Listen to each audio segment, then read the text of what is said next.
双十节咧要到啊，今年这国歌呢是由彰化县大村国小合唱团来领唱。这筹备会主委立法院的院长韩国瑜今仔日记者会时阵，有先来关心花莲灾区。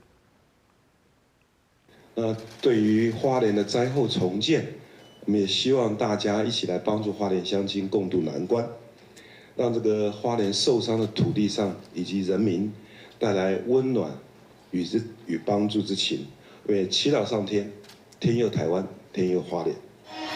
这筹备委员会呢，今仔日是来公布双十典礼精彩的活动的内容。这新北市警察局呢，骑士警队是会骑马来经过咱的总统府头前，也阁有为台湾摕到青少棒世界冠军的中山国中棒球队。另外，伫个威廉波特棒球比赛摕到冠军的东园国小少棒队呢，这个囡仔拢会坐英雄的车队来接受大家的捧花声。